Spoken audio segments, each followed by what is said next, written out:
Chapter 16.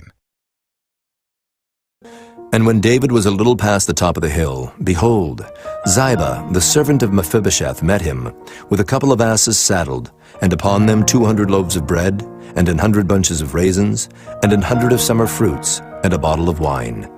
And the king said unto Ziba, What meanest thou by these? And Ziba said, The asses be for the king's household to ride on, and the bread and summer fruit for the young men to eat, and the wine, that such as be faint in the wilderness may drink. And the king said, And where is thy master's son? And Ziba said unto the king, Behold, he abideth at Jerusalem. For he said, Today shall the house of Israel restore me the kingdom of my father. Then said the king to Ziba, Behold, thine are all that pertain unto Mephibosheth. And Ziba said, I humbly beseech thee that I may find grace in thy sight, my lord, O king. And when King David came to Bahurim, behold, thence came out a man of the family of the house of Saul, whose name was Shimei, the son of Gera. He came forth, and cursed still as he came. And he cast stones at David, and at all the servants of King David. And all the people and all the mighty men were on his right hand and on his left. And thus said Shimei when he cursed, Come out, thou bloody man, and thou man of Belial. The Lord hath returned upon thee all the blood of the house of Saul, in whose stead thou hast reigned. And the Lord hath delivered the kingdom into the hand of Absalom thy son. And behold, thou art taken in thy mischief, because thou art a bloody man. Then said Abishai, the son of Zeruiah, unto the king, Why should this dead dog curse my lord the king? Let me go over, I pray thee, and take off his head. And the king said, What have I to do with you, ye sons of Zeruiah?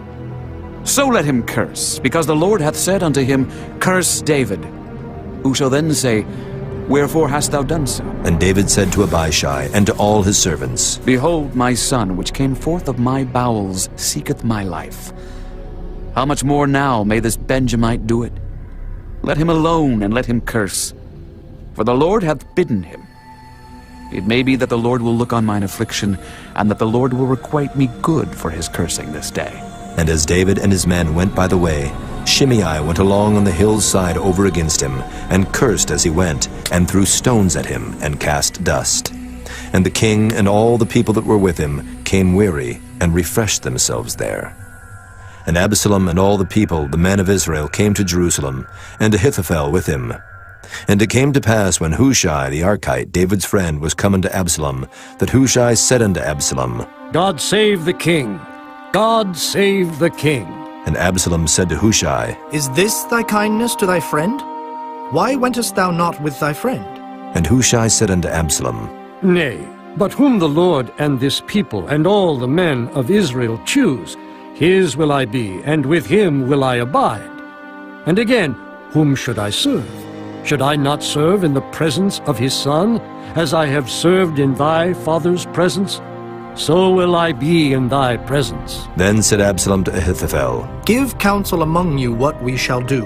And Ahithophel said unto Absalom, Go in unto thy father's concubines, which he hath left to keep the house, and all Israel shall hear that thou art abhorred of thy father. Then shall the hands of all that are with thee be strong. So they spread Absalom a tent upon the top of the house.